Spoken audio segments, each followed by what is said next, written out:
As it were, a number of men seem to frequent gyms these days. What's the reason, you ask? Well, ladies, of course. It seems like nowadays it's become acceptable to harass men, and gyms have become one of those places where it happens frequently. Men who stick to old-school gyms are often reluctant to lend a helping hand, especially to women. Why? Because there's this looming fear of being labeled the creepy guy for their well-meaning actions.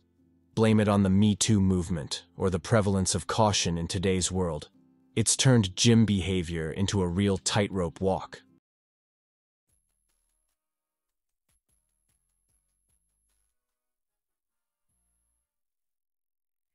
This man does nothing wrong. Again, there is a huge difference between staring at somebody, being a gym creep, and simply glancing or looking at somebody.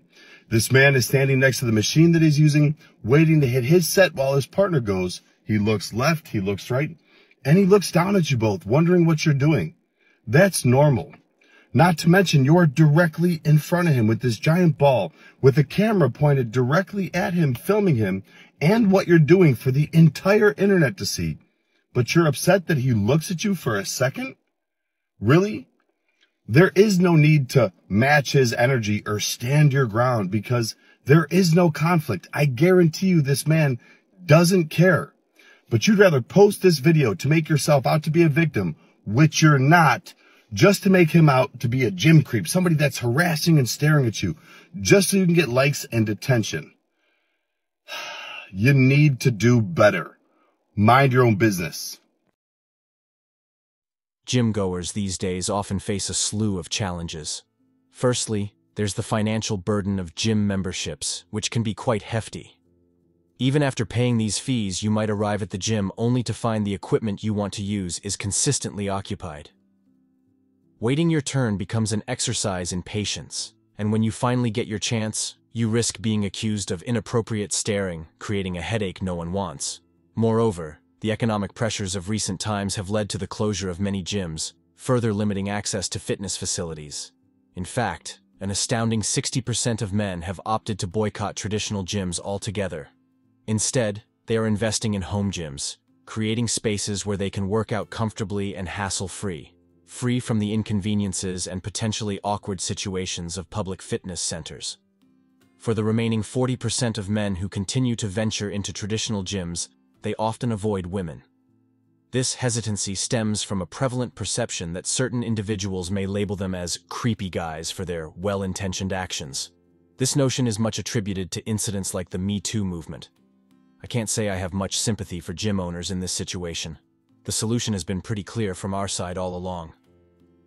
It's time to consider banning phones within the gym, installing hidden cameras for security, or, even better, creating segregated male-only and female-only gym spaces. I'd wager that the female-only gym wouldn't attract as many participants as the male-only one.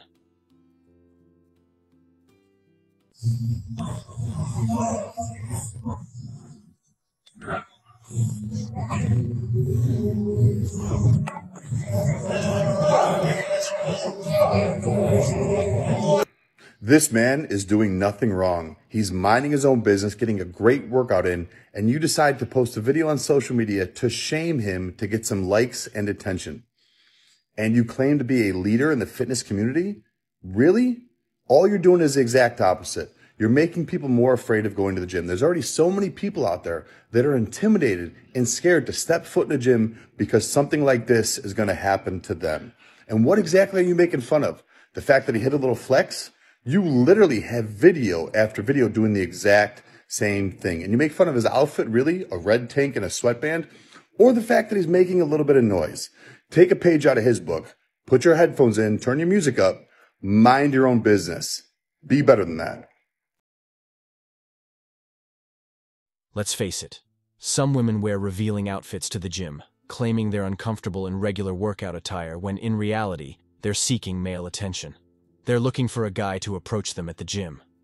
Fortunately, many men don't have the time or inclination to provide that kind of validation. Men are hitting the gym to focus on their fitness goals. If they happen to glance in your direction, it's not necessarily because they find you attractive, though some might. Most men are probably just noticing bad form or the occasional embarrassing gym moment. In fact, some men might not even be aware of your presence. But here's the kicker. If you're the one with a smartphone recording your workout, and a guy happens to catch your eye while you're filming, suddenly he's labeled a creep. Suddenly, you're accusing him of sexual harassment and reporting him to the gym manager, who, unfortunately, might turn out to be a simp, resulting in the man being kicked out and his membership revoked. The use of smartphones in the gym can be a source of distraction and disruption.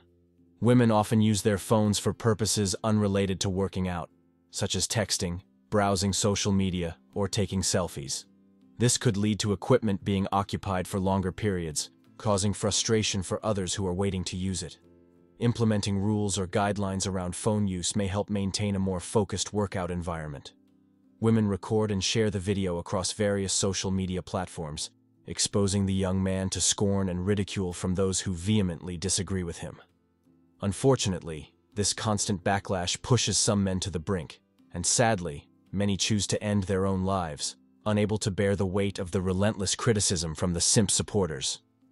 The gym, once a place for physical fitness and self-improvement, has also fallen victim to changing dynamics.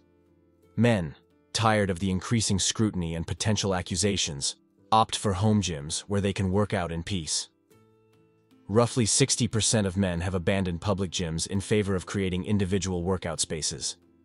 Among the remaining 40% who continue to visit public gyms, many have become hesitant to assist women in their fitness efforts. The reason behind this shift?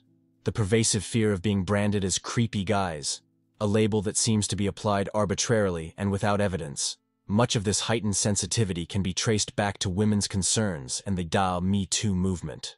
The question arises, why would a prudent man subject himself to potential public humiliation and unfounded allegations when he can enjoy the seclusion and security of a private home gym? In such a setting, there are no prying eyes to record him, no judgmental individuals to shame him, and no baseless accusations of wrongdoing. The predicament of men falsely accused is a real and deeply concerning issue, one exacerbated by movements like MeToo, which, while initially well-intentioned, has had unforeseen negative consequences. In response to these challenges, many men are increasingly gravitating towards the MGTOW philosophy as a safe and reliable way. It's a choice born out of pragmatism. Why engage in a game where the odds appear overwhelmingly stacked against you, and no one has ever emerged victorious? Initially, MGTOW was a concept, or, some might say, a philosophy formed by men who faced challenges with women, the legal system, and government policies. As this trend gains traction, it has evolved into a movement. We believe it's crucial to spread our message far and wide. Please share this video with your friends. It's worth noting that some videos targeting men in a negative light may be motivated by the desire for increased online presence. Whether it's about gaining more Twitter followers or subscribers to platforms like OnlyFans, the online space is highly competitive. A single viral video featuring a man in a negative light has the potential to attract hundreds of new subscribers. There's a significant element of self-interest and financial gain involved in these actions. Everyday social interactions are a common part of human life. When you're out in public, it's natural for people to notice each other, and sometimes someone might find you attractive and initiate a conversation to explore any mutual interest. It's important to recognize that boundaries exist in these interactions. If someone is leering, staring incessantly, or not respecting your signals of disinterest, that's when it crosses into inappropriate behavior. People's tolerance for attention varies, and it's subjective. And that concludes today's discussion on MGTOW Voice. Don't forget to like, subscribe, and hit that notification bell to stay updated on future videos. Share your thoughts in the comments below, and I'll see you all in the next video.